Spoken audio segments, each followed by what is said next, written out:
Captain Tae-ho Kim stared at the massive alien ships blocking their path. The Soul's Pride, humanity's newest exploration vessel, looked tiny next to the dark metal giants floating in space. Each alien ship was the size of a small city, with strange blue lights pulsing along their hulls like heartbeats. "Sir, they're not responding to our communication attempts," reported Lieutenant Park from the communication station. Her voice was steady, but Tae-ho could hear the worry underneath. "Keep trying," Tae-ho ordered. He turned to his science officer. "Dr. So-Young Park, any readings on their technology?"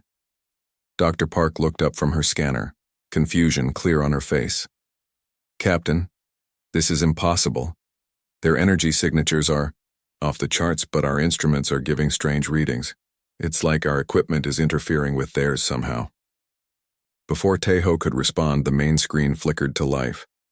A face appeared that made everyone on the bridge freeze. The alien looked almost human, but its skin was a pale blue color, and its eyes were completely black with no visible pupils. When it spoke, its voice came through the translator as perfectly clear English, but there was something cold about it. "Human vessel, you will follow us immediately. Do not resist. Do not attempt to flee. We are escorting you to Nexus Prime by direct order of the High Arbiter." The transmission cut off before Tae-ho could reply. Around the Soul's Pride, the alien ships began to move, forming a perfect formation that made it clear this was not a request. "Captain," whispered Dr. Park, "look at their movement patterns. They're not just escorting us, they're afraid of us." Tae-ho studied the alien formation. She was right. The ships were keeping a careful distance, like they were handling something dangerous. But why would an advanced alien civilization fear a single human exploration ship? The journey to Nexus Prime took 3 days. During that time, the aliens maintained their distance, but never left the humans alone. When Ambassador Gi Tae-yoon arrived via shuttle from the diplomatic ship that had been following behind, he brought more questions than answers.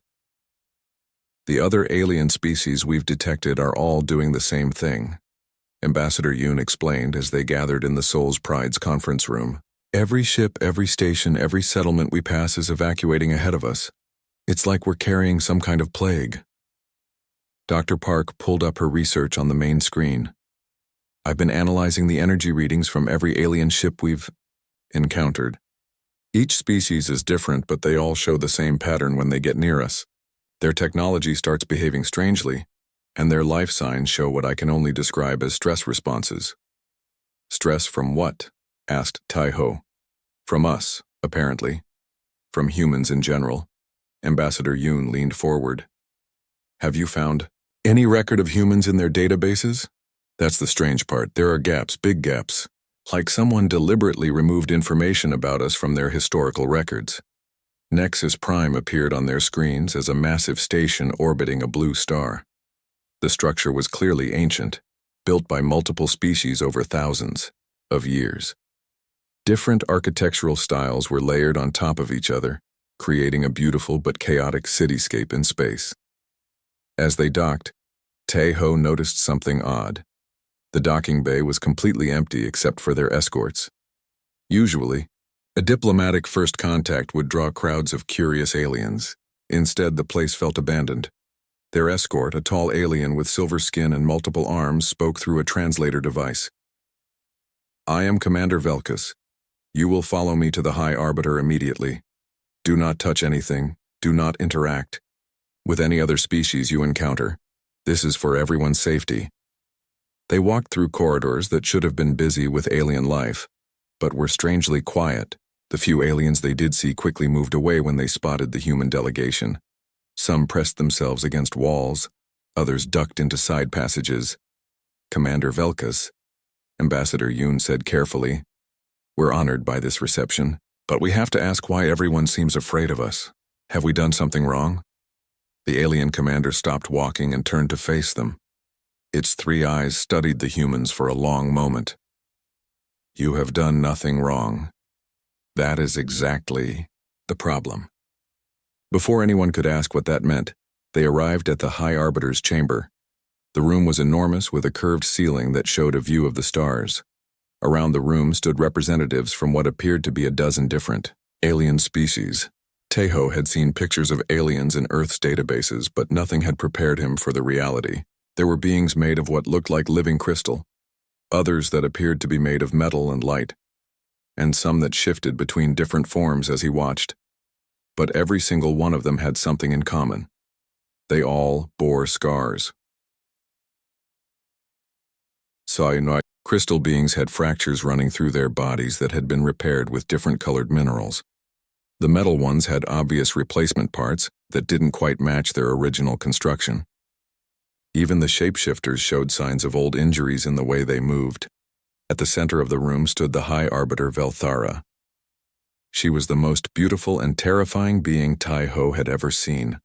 Her body seemed to be made of living diamond, but cracks ran through her like old wounds, filled with veins of gold that pulsed with soft light.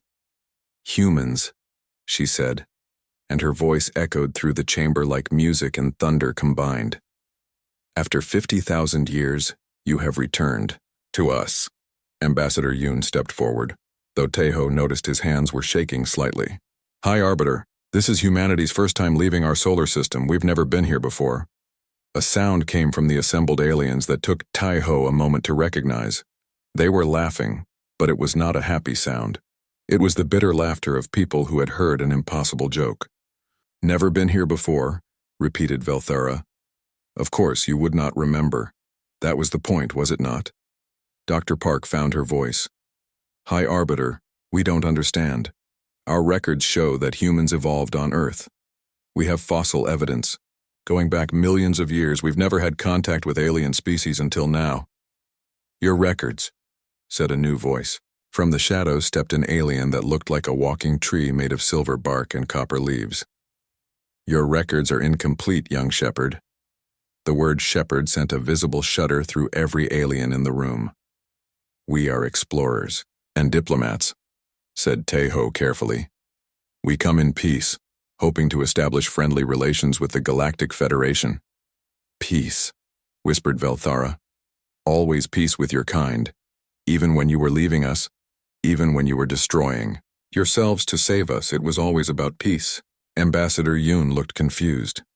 "High Arbiter, I think there's been some mistake. We don't know what you're talking about."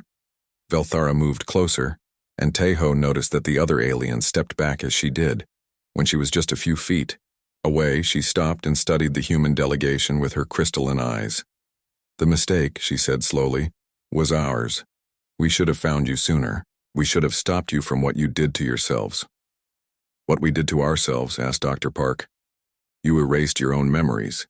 You sent yourselves back to a primitive world. You chose to forget everything rather than continue to hurt us." Velthara's voice carried centuries of sadness. "And now you are back and you do not even know why we fear you." The tree-like alien spoke again. "Humans are off limits. We don't hurt them. We don't trade with them. We don't even speak to them, unless absolutely necessary. This has been our law for 50,000 years. "Why?" asked Tejo. "Because," said Velthara, "the last time humans tried to help us, billions died." The chamber fell silent. Ambassador Yoon's face had gone pale. "We're not violent. Humans don't want to hurt anyone." "That," said the High Arbiter, "is exactly what makes you so dangerous." Before anyone could respond, a young alien near the back of the chamber moved forward. It looked like a child, with pale green skin and large, curious eyes. The other aliens tried to stop it, but it was too quick. "Are you really the shepherds?" it asked in a voice like wind chimes. "The ones from the old stories?" "Stay back," commanded one of the older aliens, but the child alien was already reaching toward Ambassador Yoon with one delicate hand. "It's all right," said Yoon gently, and he extended his own hand toward the young alien. The moment their skin touched, the child alien's eyes went wide. Its mouth opened in a silent scream, and its body began to shake violently. The other aliens rushed forward, pulling the child away from the human. "Medical team to the high chamber immediately," someone shouted. The child alien was convulsing now, its green skin flickering between different shades of color. The older aliens worked quickly, injecting it with something that seemed to calm the spasms. Ambassador Yoon stood frozen, his hand still extended. I didn't mean to hurt it, I barely touched it. Dr. Park was scanning the child with her medical equipment. Captain, I'm reading massive neurological activity. It's like the child's brain is overloading. The High Arbiter Velthara looked at the humans with an expression that mixed fear and sadness. You see? This is why you are off limits. Not because you wish to harm us, but because you cannot help but heal us, and healing us kills you. The medical team managed to stabilize the child alien, but the damage was clear. When it looked at the humans again, its eyes were different. Older so. The archive was unlike anything the humans had ever seen. Vast halls stretched in all directions, filled with crystalline storage devices that hummed with soft energy. Dr. So-Young Park ran her scanner over the nearest crystal and watched as her equipment gave readings that made no sense. These crystals aren't just storing data, she told Captain Tae-ho Kim. They're storing experiences, memories, emotions. Their guide was an ancient alien who introduced himself as Keeper Zethkal. He was tall and thin, with skin that looked like weathered stone and eyes that glowed with a soft blue light. When he moved, his joints creaked like old metal. I have been the keeper of forbidden knowledge for 3,000 years, Zethkal said as he led them deeper into the archive. I was chosen because my species has a natural resistance to psychic influence. We are one of the few who can handle shepherd artifacts without being overwhelmed. Ambassador Gi Tae-yoon walked beside the alien, still shaken by what had happened, in the High Arbiter's chamber. How much do you know about humans, about what we were? More than I wish to know, replied Zethkal. Less than you need to understand. They stopped before a massive crystal formation that rose from the floor to the ceiling. Unlike the others, this one pulsed with a dark red light that seemed to match a heartbeat. This contains the records of the Terran incident, Zethkal explained. What your people call the reason for your exile. Most of the information was destroyed during the evacuation, but we saved what we could. Behind them, a new voice spoke. And I helped them hide what they couldn't destroy. They turned to see a human man approaching. He was older, with gray hair and lines around his eyes that spoke of years spent studying difficult truths. Dr. Park noticed immediately that he moved with confidence through the archive, as if he belonged there. This is historian Jinwoo Lee, said Ambassador Yoon. He arrived this morning on the diplomatic transport. He specializes in ancient civilizations. Jinwoo nodded to the group. Though I have to admit, I never expected to be studying our own lost civilization. Keeper Zethkal studied the new human with interest. Another shepherd joins us. Excellent. Perhaps you will understand what the others cannot. What do you mean? Asked Captain Tae-ho. The memories stored here are not just recordings, explained Zethkal. They are actual experiences preserved by those who lived through the Terran incident. To understand them, someone must experience them directly. But for most species, that would mean death or madness. Jinwoo stepped closer to the red crystal. But humans could handle it. Unknown. We have never tried. No human has entered the archive since the exile. Dr. Park set up her equipment around the crystal formation. Before anyone touches anything, let me run some scans. We need to understand what we're dealing with. As her scanners worked, strange images began to appear on her screens. Fragments of memories flickered past.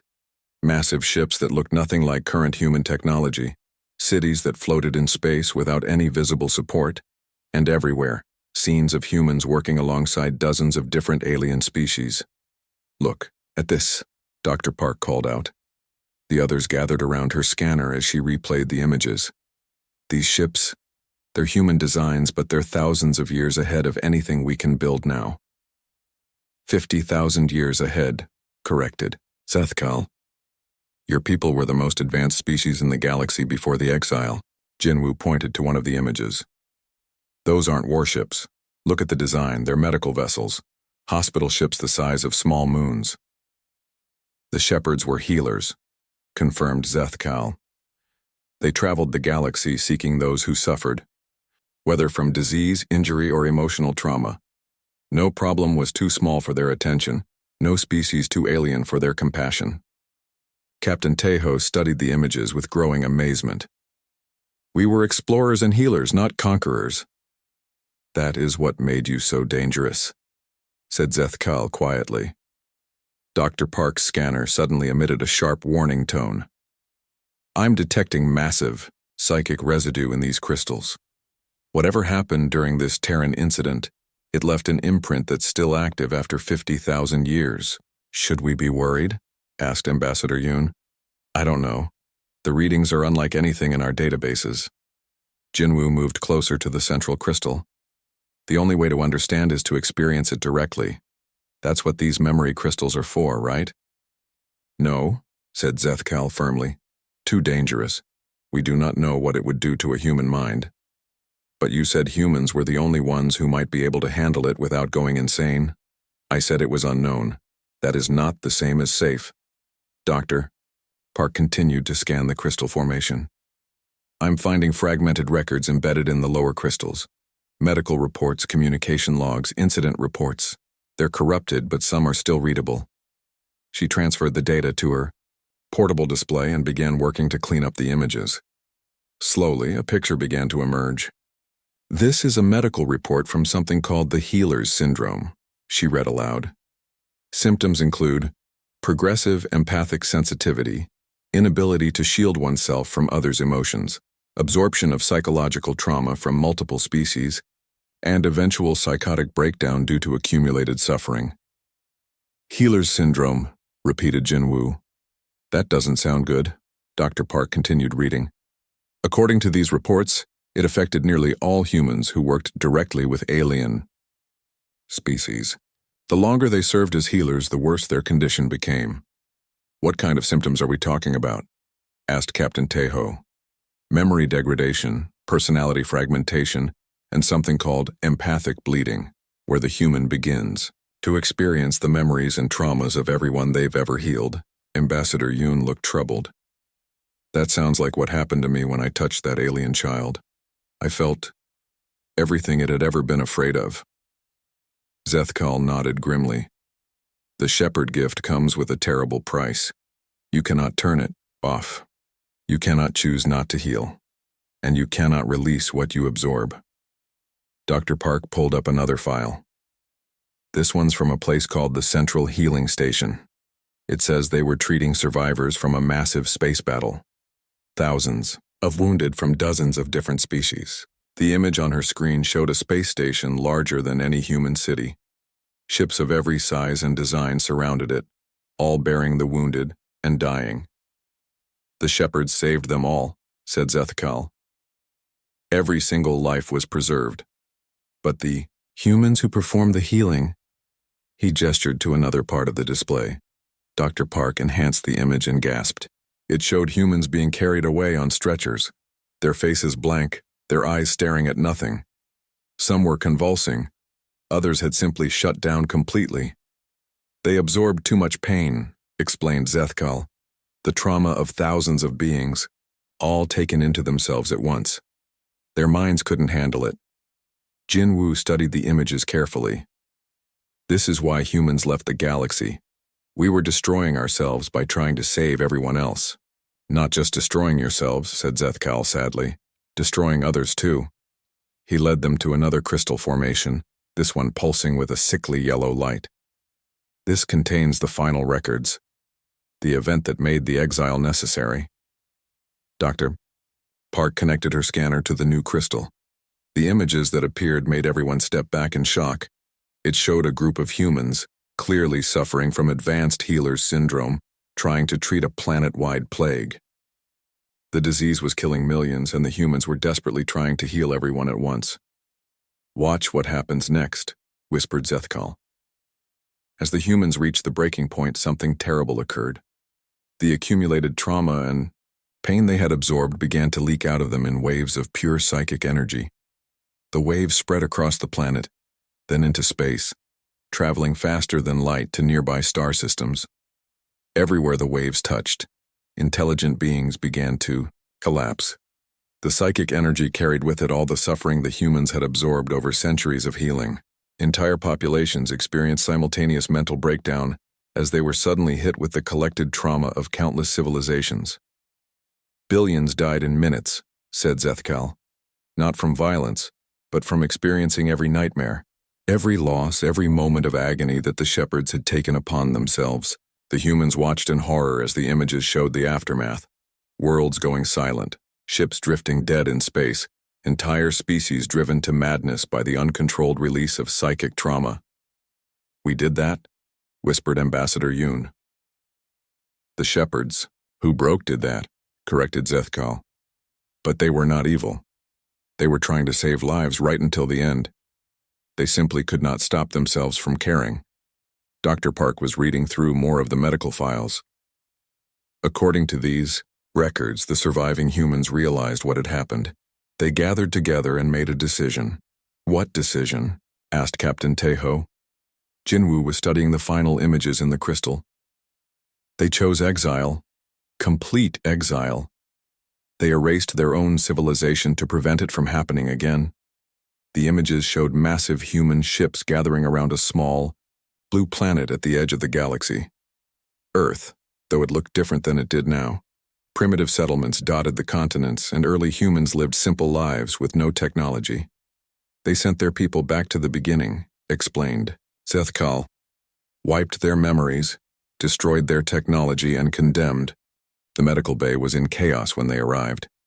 Dr. Minseo Kwan, the Soul's Pride's chief medical officer, stood in the center of the room surrounded by injured aliens from a transport accident. Her hands moved with impossible precision as she healed wounds that should have taken weeks to recover from. But something was wrong. Dr. Kwan's face was pale, sweat beaded on her forehead, and her hands were shaking even as they worked their miraculous healing. "Dr. Kwan," called Captain Taeho Kim as he entered the medical bay. "What's your status?" She looked up at him, and he saw that her eyes were bloodshot and filled with pain. "Captain, I don't understand what's happening to me. I can feel their injuries. Not just see them, but actually feel them inside my own body." Dr. So Young Park immediately began scanning Dr. Kwan with her equipment. "Her neural activity is spiking in the same patterns we saw in Jinwoo. She's manifesting advanced shepherd abilities." One of the injured aliens, a being with purple skin and multiple tentacles instead of arms, reached toward Dr. Kwan. "Please." "Healer, the pain is too much." Without hesitation, Dr. Kwan placed her hands on the alien's injured limb. Immediately, the wounds began to close, but as they did, Dr. Kwan cried out as if she had been injured herself. "Make her stop," urged Keeper Zethkal, who had followed them from the archive. "She is absorbing too much at once." "I can't stop," gasped Dr. Kwan. "They're hurting. I can feel every bit of pain they've ever experienced, not just from the accident, but from their entire lives. I have to help them." Ambassador Gita Yoon stepped forward. "Dr. Kwan, you need to step back. This is dangerous for you." "How can I step back when they're suffering?" she asked, moving to the next injured alien. This one was a crystalline being, similar to High Arbiter Velthara, but its body was fractured in multiple places. As Dr. Kwan touched the crystal alien, something extraordinary happened. The fractures began to heal, not just closing but actually growing new crystal to replace what had been lost. But with each moment of contact, Dr. Kwan's condition grew worse. "She's taking on their pain," observed Jinwoo, his voice heavy with the knowledge he had gained from the archive. "Every trauma, every fear, every moment of suffering they've ever experienced. It's all flowing into her." Dr. Park checked her scanner readings. Her stress hormones are through the roof. Her brain is processing emotional trauma at a rate that should be impossible for human psychology to handle. The medical bay doors opened, and Admiral Hai Rin Choi entered with a security team. She was a stern woman with short gray hair and the bearing of someone who had seen too many battles. "Captain Kim, what's the situation here?" she asked, then stopped as she saw Dr. Kwan healing the aliens. "What in hell is that?" "Admiral, we've discovered that humans have latent psychic abilities," explained Captain Taeho quickly. "Abilities that allow us to heal others by absorbing their pain and trauma." Admiral Choi watched as Dr. Kwan moved to the next patient, her face growing paler with each healing. "And the downside?" The downside, said Jinwoo, is that we can't turn it off, and we can't release what we absorb. Eventually, the accumulated trauma breaks us. How eventually? Dr. Park looked at her readings. At this rate, hours, maybe less. Admiral Choi's expression hardened. Then we pull her out now. You can't, said Keeper Zethkal. If you interrupt a shepherd in the middle of a healing session, the psychic feedback could kill both the healer and the patient. So what do? Before anyone could answer, the medical bay doors opened again, and an alien being unlike any they had seen before entered. It looked like it was made of flowing liquid metal, constantly shifting and changing shape. When it spoke, its voice came from everywhere at once. We are the collective voice, it said. We speak for the Federation Council. We have come because the shepherds are awakening, and the galaxy must decide what to do. Great timing, muttered Admiral Choi. We're in the middle of a medical crisis here. We know, replied the collective voice. We can feel the psychic disturbance from across the system. The human is broadcasting pain on frequencies that most species cannot even detect. Dr. Park looked at her scanner. It's right. Dr. Kwan is emitting some kind of psychic energy. It's getting stronger with each healing. The collective voice flowed closer to Dr. Kwan, who was now working on a small alien child that had been injured in the transport accident. Shepherd, do you remember us? Dr. Kwan looked up from her work, her eyes now showing the same haunted look that Jinwoo had developed. I remember fragments, pieces of memories that aren't mine. Are you the ones who store the galaxy's history? We are. We remember everything, including the day the shepherds chose exile over destruction. The collective voice paused. We also remember the day we realized we could not survive without you. Admiral Choi stepped forward. What do you mean? After the shepherds left, the galaxy descended into chaos, explained the collective voice.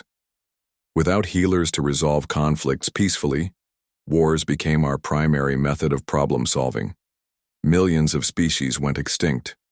Entire sectors became uninhabitable. But you survived, pointed out Captain Tejo. We survived by becoming harder, crueler. We learned to accept loss rather than prevent it. We adapted to a galaxy without compassion. Dr. Kwan finished healing the injured child, who immediately ran to its parent with perfect health. But as the child left, Dr. Kwan collapsed to her knees, overwhelmed by the emotional trauma she had absorbed. The old fears, she whispered, the loneliness, the pain of being separated from family. I can feel all of it. Jinwoo knelt beside her. It's the healer's syndrome, the same thing that destroyed our ancestors. But there might be a difference this time, said Dr. Park suddenly. She was studying readings from both Dr. Kwan and the collective voice. The collective voice, you store memories and experiences, right? All the knowledge of the galaxy? Correct. What if you could take some of the trauma that Dr. Kwan has absorbed, share the burden instead of letting it build up inside one person? The Yasum? Collective voice rippled with what might have been surprise. An interesting concept. In the old days, shepherds worked alone. They carried their burdens in isolation. Maybe that was the problem, suggested Ambassador Yoon. Maybe healing was never meant to be done alone. Keeper Zethkal looked thoughtful. Your ancestors were proud. They believed that taking on suffering was their responsibility alone. They never asked for help. Admiral Choi crossed her arms. And pride got them killed, along with billions of others. Dr. Kwan struggled to her feet, supported by Jinwoo. I can feel it building up inside me. All their pain, their memories, their fears. It's like carrying the weight of a dozen lifetimes. Shepherd, said the collective voice, would you allow us to attempt what your ancestors never tried? Would you let us share your burden? Is it safe? Asked Dr. Park. Unknown. We have never attempted to directly interface with a shepherd's consciousness, but the alternative is to watch her break as the others did. Dr. Kwan looked around the medical bay at the aliens she had healed. They were all watching her with expressions of gratitude and concern. If it might help, I'm willing to try. Wait, said Captain Tejo. Before we try anything experimental, I want to know more about what's happening to us. Jinwoo, what else did you learn from the memory crystal? Jinwoo closed his eyes, accessing the ancient memories he had absorbed. I learned that the shepherd abilities don't just appear randomly. They're triggered by proximity to suffering. The more pain and trauma we're exposed to, the stronger our empathic abilities become. That explains why Dr. Kwan's abilities manifested in the medical bay, said Dr. Park. It also explains why our ancestors became so powerful, continued Jinwoo. They spent their entire civilization seeking out suffering to heal. Each act of healing made them more sensitive to the next.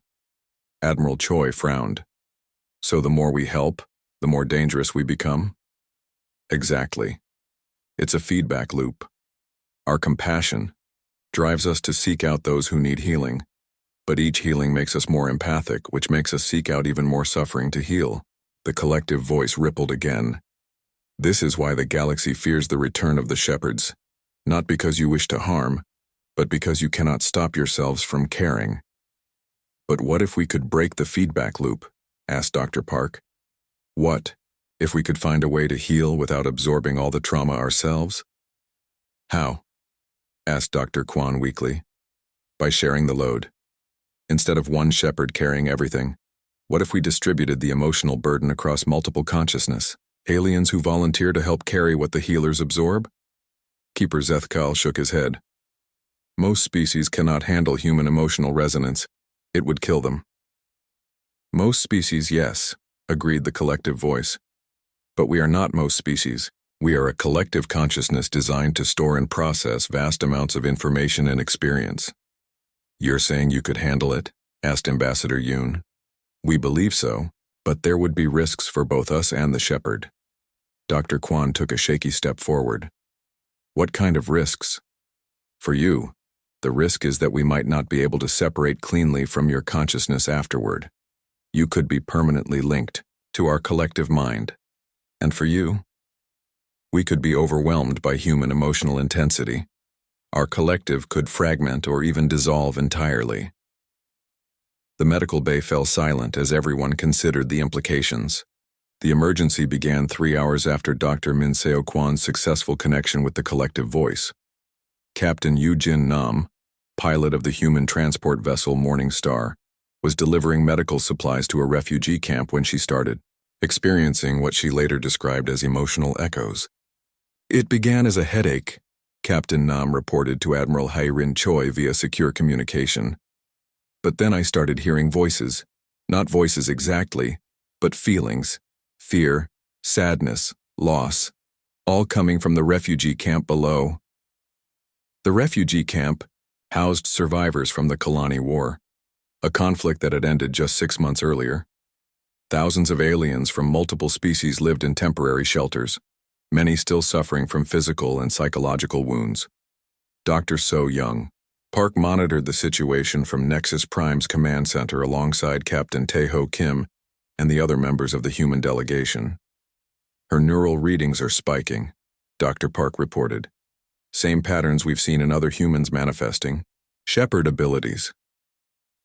But this is different, observed Jin Woo Lee, who now served as their expert on ancient shepherd abilities. Captain Nam is responding to trauma on a much larger scale than Dr. Kwan did. An entire refugee population instead of just a few injured individuals.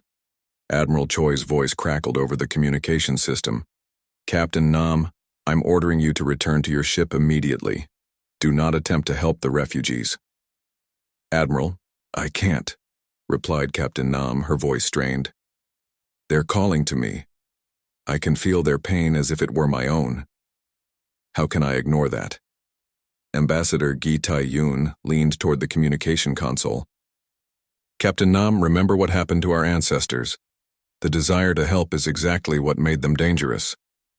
But what if I can help them safely? Asked Captain Nam. What if the techniques Dr. Kwan used with the collective voice could work here too? The collective voice is a unique entity, warned Keeper Zethkal. Most species cannot handle the psychic transfer that shepherds require. Then we need to get her away from the refugees, said Admiral Choi firmly. But it was too late. Captain Nam had already left her ship and entered the refugee camp. Within minutes, her condition began to deteriorate rapidly. She's making contact with the refugees, reported Dr. Park, watching the readings from Nam's medical monitors. Her empathic resonance is off the charts. On the ground, Captain Nam moved through the refugee camp like a woman possessed. Everywhere she went, miraculous healings began to occur. Children who had been mute with trauma suddenly began speaking. Adults who had lost limbs in the war found their wounds healing with impossible speed. Even psychological injuries that had resisted months of treatment began to fade. But with each healing, Captain Nam absorbed more pain, more trauma, more of the accumulated suffering of an entire displaced population. Her stress indicators are critical, warned Dr. Park. She's taking on too much too fast. We need to get down there, said Captain Tejo. Absolutely not, replied Admiral Choi. I'm not risking more humans to shepherd syndrome. Admiral, with respect, we can't just watch her die, argued Ambassador Yoon. And we can't risk having multiple shepherds break down at the same time. That's what caused the original catastrophe. As they debated, something unexpected happened. Deep beneath Earth's surface, ancient systems that had been dormant for 50,000 years began to activate. The first sign was a message that appeared on every human ship's communication system simultaneously. Shepherd Emergency Protocols. Activated. The Exile Council is online. What's the Exile Council? Asked Captain Tejo.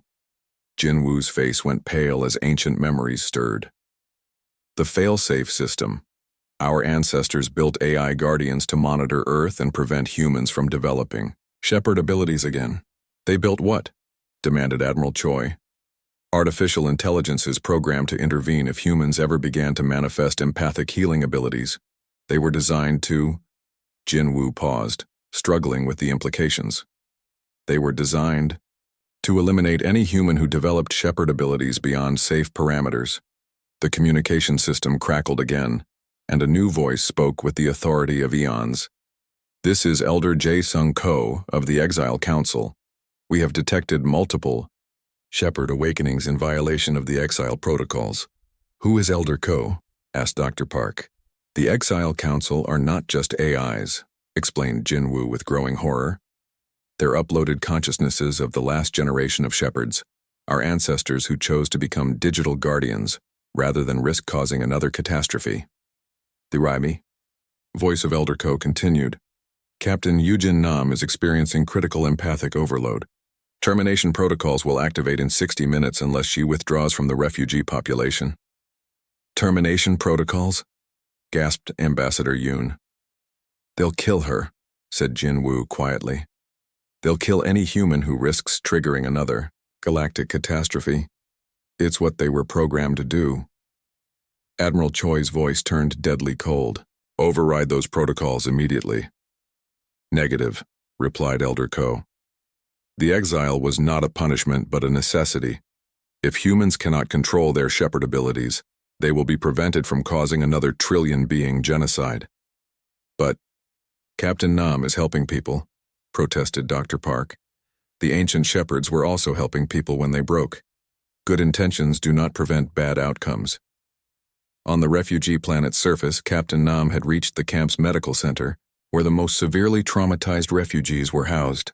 As she began healing them, her own condition deteriorated rapidly. I can see their memories, she reported over her communicator, her voice becoming increasingly distant. The bombing of their homeworld, children watching their parents die, families torn apart by war, so much pain. Captain Nam, you need to stop, urged Dr. Park. You're absorbing too much. But they need me. I can take their pain away. I can make them whole again. And then you'll break and your pain will spread to kill billions more, said Elder Ko's voice cutting through the communication channel. Just as it did before. There has to be another way, insisted Captain Tejo. The other way is what we attempted for millennia, replied Elder Ko. Training, meditation, technological assistance, even surgical intervention. Nothing worked. The shepherd gift cannot be controlled because it is not truly a gift. It is a compulsion. On her ship's screens, Admiral Choi watched as more lights appeared on her tactical display. What are those new contacts? Exile Council vessels. Identified Jinwoo. Hidden ships that have been orbiting Earth for 50,000 years waiting for this moment. The ships were unlike anything in current human technology. They moved with impossible grace and speed, clearly built using the advanced science of the ancient shepherds. This is Admiral Choi to all human vessels, she broadcast. We have a potential hostile situation developing. All ships are to maintain defensive positions. We are not hostile, Admiral, replied Elder Ko. We are guardians. Our purpose is to prevent the return of the shepherds by any means necessary, including killing innocent humans, including preventing the deaths of innocent beings throughout the galaxy. One life to save trillions is not a difficult calculation. Dr. Park was monitoring Captain Nam's condition from her instruments. Her neural patterns are approaching the breaking point. She has maybe 20 minutes before she suffers complete empathic overload. And then? Asked Captain Taeho. Then she becomes a psychic bomb that could affect every sentient being in this star system. Or, said the collective voice, suddenly, appearing in their communication channel, we attempt the same transfer technique that worked with Dr. Kwan. The collective voice cannot handle the scale of trauma that Captain Nam has absorbed, warned Elder Ko. The refugee camp contains thousands of individuals with severe psychological damage. No single entity can process that much accumulated suffering.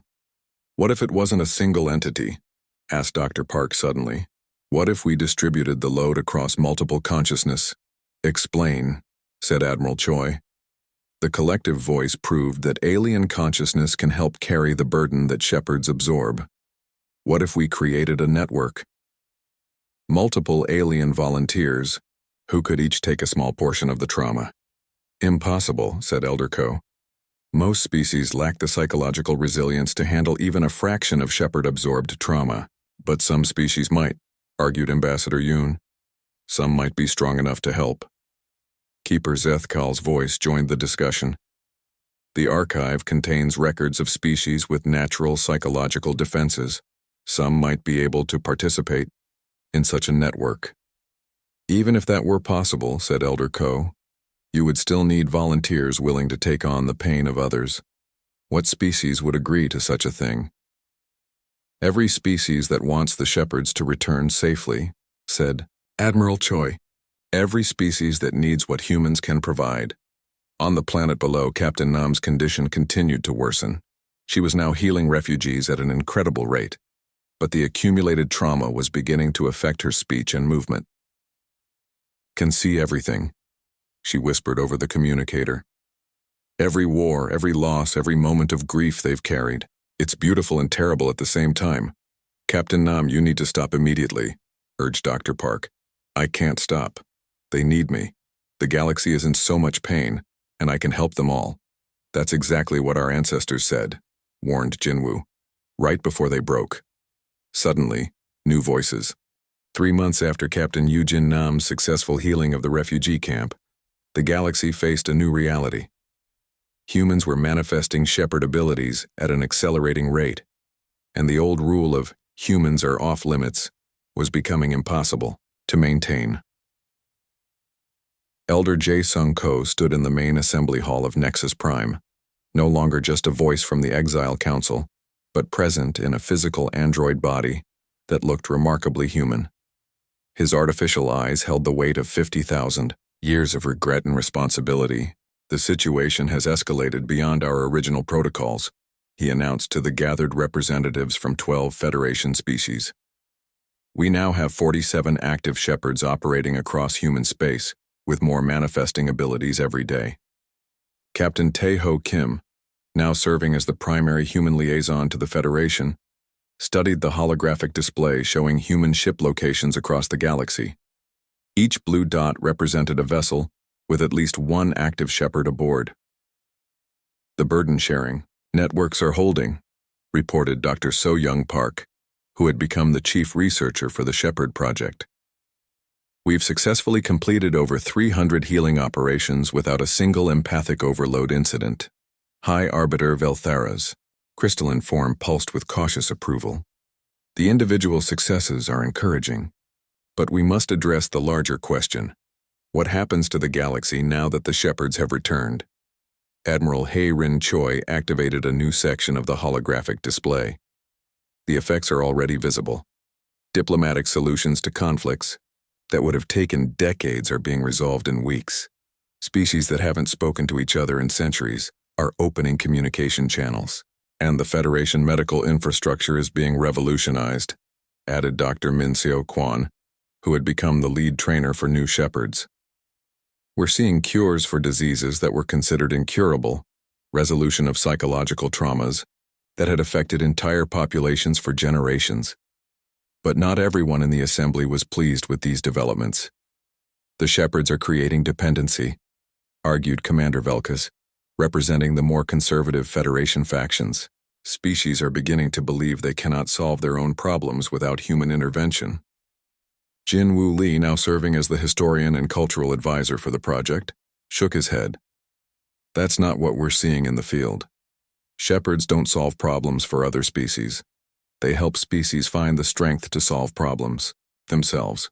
Explain the difference, requested Velthara. Traditional healing eliminates symptoms, explained Dr. Kwan. Shepherd healing addresses underlying causes. We don't just cure diseases, we help beings understand what made them susceptible to disease in the first place.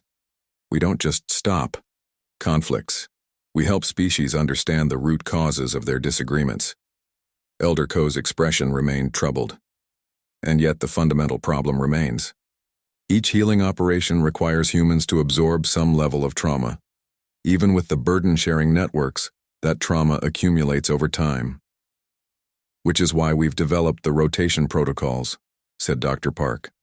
No shepherd works for more than 6 months without a mandatory rest period. During that time, they undergo trauma processing therapy with specialized alien partners. It's working, confirmed Ambassador Gi Tae-yoon. Our long-term shepherds show no signs of the psychological degradation that affected our ancestors. The collective voice, now permanently stationed at Nexus Prime as the primary coordinator for burden-sharing networks, rippled with something that might have been satisfaction. The integration has exceeded all projections. We now have volunteer support networks from over 30 species. 30 species willing to take on human-absorbed trauma, marveled Keeper Zethkal. I never thought I would see such cooperation. The species aren't just volunteering out of altruism, observed Admiral Choi. They're seeing direct benefits. The Thornax report that helping shepherds process trauma has strengthened their own psychological resilience. The Crystalline Commune says storing human experiences has enhanced their collective memory capabilities. A symbiotic relationship rather than a parasitic one, nodded Elder Ko. Perhaps this is what our ancestors never learned to create. But the discussion was interrupted by an emergency alert. The main display shifted to show a sector of space near the galactic rim where something unprecedented was happening. What are we looking at? Asked Captain Taeho. The Kethmoran system, replied Dr. Park, her voice tight with concern.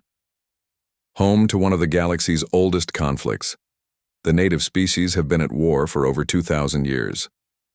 And, prompted Admiral Choi. 3 of our newest shepherds decided to attempt a large-scale conflict resolution without authorization. They're trying to heal an entire warring civilization simultaneously. Elder Ko's expression darkened. How many beings are we talking about? Approximately 50 million individuals across both sides of the conflict. And they're all carrying generations of war trauma. The assembly fell silent as the implications sank in. That's far beyond the capacity of any burden-sharing network we've established, said the collective voice. The 3 shepherds are going to experience empathic overload, said Dr. Kwan, but on a scale we've never seen before. Who are the shepherds? Asked Captain Taeho.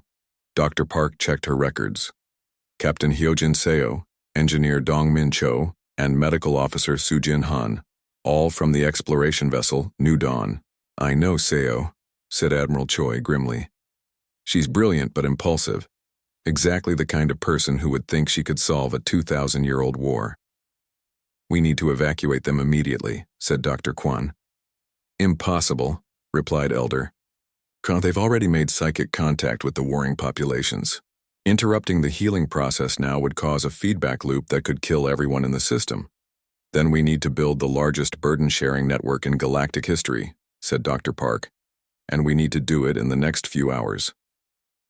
Hi, Arbiter Velthara moved to the center of the assembly.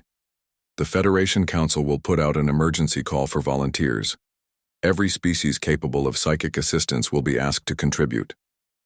It won't be enough, warned the collective. Voice. The trauma load from 50 million war-torn individuals will exceed our maximum network capacity by a factor of 10. Then we find another solution, said Admiral Choi firmly. What other solution? Asked Commander Velkas. We do what our ancestors never tried, said Jinwoo suddenly. We share the load with other humans. What do you mean? Asked Dr. Kwan. The burden-sharing networks only distribute trauma to alien species. But what if we created a human network as well? What if every shepherd in the galaxy shared the empathic load? Elder Ko shook his head. Impossible. Human empathy is too strong.